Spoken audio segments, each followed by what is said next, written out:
war, in the war. Stay really still.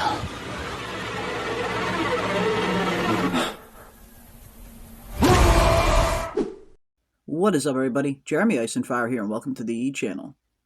As we continue to get closer and closer to the release date of 28 years later, we are now seeing them release more and more promotional material to hype the upcoming film. As we not only have a few new TV spots that have been released, but we also have an extended sneak peek of a scene from the upcoming film.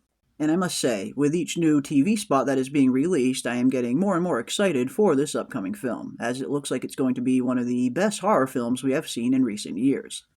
Some of the newest material that has been released is an extended look at a scene that we see a small glimpse of in some of the trailers. The scene of Jamie and his son Spike being chased through the field by infected. And now we're getting a much clearer look at how that scene develops. Stay really still. Go back to the trees. Move! Move! Move! Just go! The scene appears to start with Jamie and his son Spike emerging from the tree line as they head out into an open field, as they begin to see a single infected on the horizon.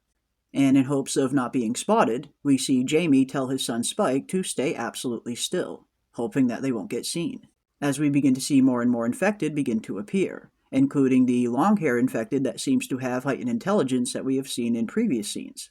And in this scene, it almost appears that he not only has heightened intelligence, but he also appears to potentially be a leader of sorts of the infected.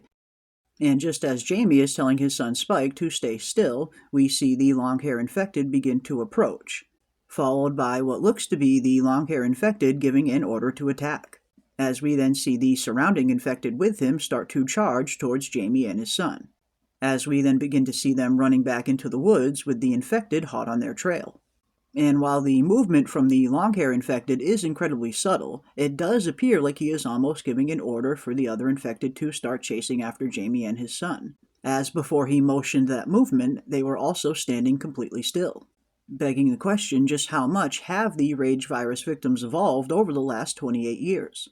We have seen in previous iterations of the franchise that there are certain humans that appear to be immune to the rage virus, but also are carriers able to still infect those around them, like Dawn's wife in 28 Weeks Later. But I don't think that's what we're dealing with here. When we take a look at the long-hair infected that appears to have heightened intelligence, it doesn't appear that he is a human that is immune to the virus. He seems like a regular rage virus victim that just appears much smarter than the rest. Which leads me to believe that the rage virus victims have adapted and evolved over the 28-year period to become much more efficient, which I get the feeling is going to make for a truly terrifying antagonist, the likes of which we've never seen before. After all, over a 28-year period living in the wild, there's no telling how the rage virus has gone on to adapt and evolve, which could have resulted in an all-new kind of infected entirely. Could the rage virus victims in 28 years later be incredibly different from anything we've ever seen before? Or is it merely a select few who have mutated and evolved over the years? We also get a very interesting piece of new dialogue in a new TV spot as well, which seems to be an extended dialogue version of a scene we've seen in previous trailers of Jamie and his son getting ready to depart the community, with one of the elders telling them if they leave, there is no rescue. As the dialogue states, if you leave, you can come back. But if you don't come back, no one is permitted to come and find you. There are no rescues, no exceptions. Once you walk onto that mainland, you are on your own. Illustrating the very real danger of departing the community and going to the mainland in the first place, and how it is essentially a no man's land, as there are not only infected that are a big threat on the mainland, but strange humans as well, as we hear Jamie talk about in the 5-minute preview. If you leave, you can come back, but if you don't come back, no one is permitted to go and find you. There are no rescues, no exceptions. Once you walk onto that mainland, you're on your own. And I imagine rules and regulations such as these have been the only thing that have appeared to keep this community running for as long as it has. And while it appears that departing for the mainland is allowed, it also seems that it is something that is heavily advised against, with no hope of rescue if you run into trouble outside of the walls. Trouble that Jamie and his son Spike are undoubtedly going to run into. We also have a few new scenes that we have not seen in any of the previous trailers as well. starting with a quick glimpse of the apparent celebration that seems to be happening inside the walls of the community, most likely before Jamie and his son Spike depart for the mainland, as it appears to show people drinking and celebrating. And we also get an all-new angle of the church scene as well, as we see what appears to be the infected closing in on the priest before he gets infected himself. We have seen in previous trailers that this priest apparently views the rage virus as Judgment Day, and seems to be welcoming it. We also appear to get an all-new scene and some new dialogue between Edwin Riding's character and Spike, as Riding's character tells Spike that the whole island is under quarantine, and once you hit land, you never leave. The whole island is in quarantine. You hit land, you never leave. And while we still don't know a whole lot about Edwin Riding's character, he appears to be playing some kind of soldier that is likely stationed at the settlement. Many have wondered if NATO is going to be playing a role in this upcoming trilogy as they have in previous iterations. And judging by what appears to be an American accent from Edwin Riding's character, he may very well be a NATO officer. When we take a closer look at the patch and the insignia on his arm, it's hard to tell exactly what it is, but it does look very similar to the A1 assault patches that NATO officers sometimes wear. And judging what we know about the synopsis for the upcoming film, we do know that their settlement is under the command of a ruthlessly enforced quarantine, which very well could be run by NATO. How Edwin Riding's character ends up meeting up with Spike and his mother still remains to be seen, but we do know we have seen the three of them together in previous scenes, although it appears that it doesn't end too well for Edwin Riding's character. But next, we also get another interesting piece of dialogue from Ralph Fiennes' character, Dr. Kelson. As he states, nature finds a way. Nature must find a way.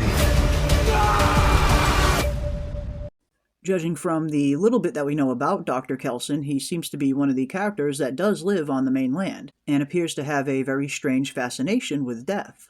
And with him stating that nature finds a way, I couldn't help but be reminded from the piece of information we have heard from Alex Garland as well, concerning what kind of animal in the animal kingdom the infected would be similar to. If they've survived 28 years infected with this disease, what would they look like? Are they similar to anything in the animal kingdom? One thing we learn about the infected in previous films is how they are not undead zombies, but rather living, breathing humans infected with the rage virus that require sustenance to live, leaving many to wonder how the rage virus victims have survived over the last 28 years, which I believe the line from Ralph Fiennes' character, "Nature finds a way," is a hint to, potentially pointing to the fact that the rage virus victims have found a steady source of sustenance. After all, one thing is true of all living creatures, that we are all hardwired to survive, just as the rage virus victims are as well.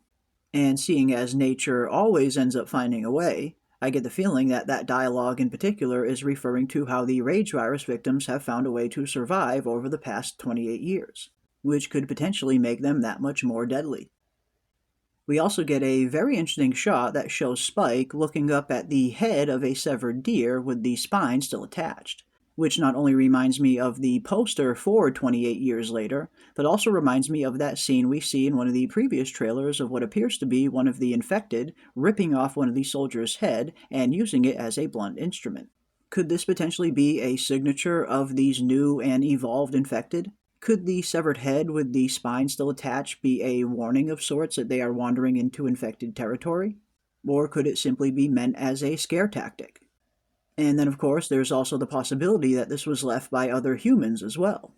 We did hear Jamie state in the 5-minute preview that there are strange people living on the mainland, along with rumors that we have been hearing of a potential death cult that will have some part in the film, potentially led by Jack O'Connell's character.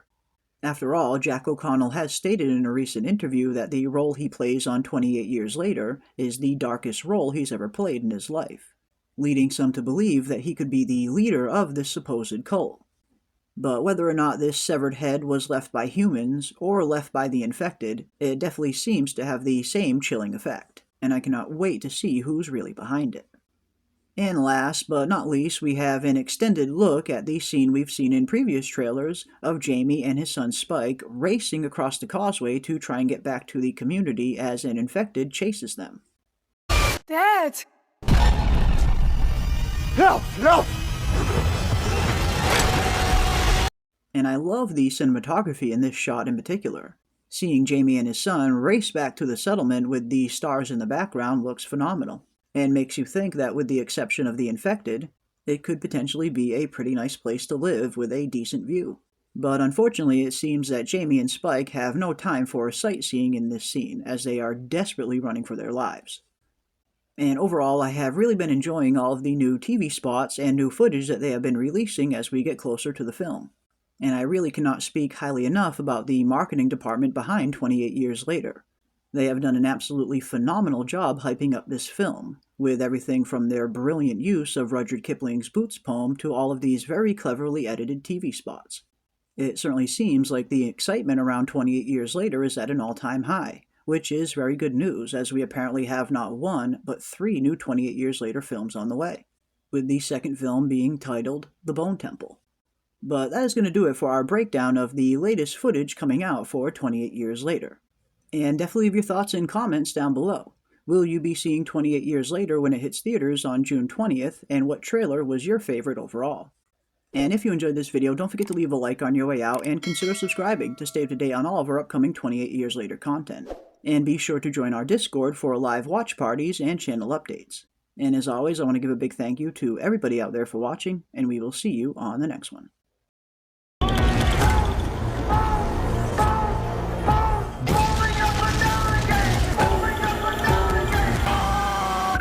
There's no discharge in the war.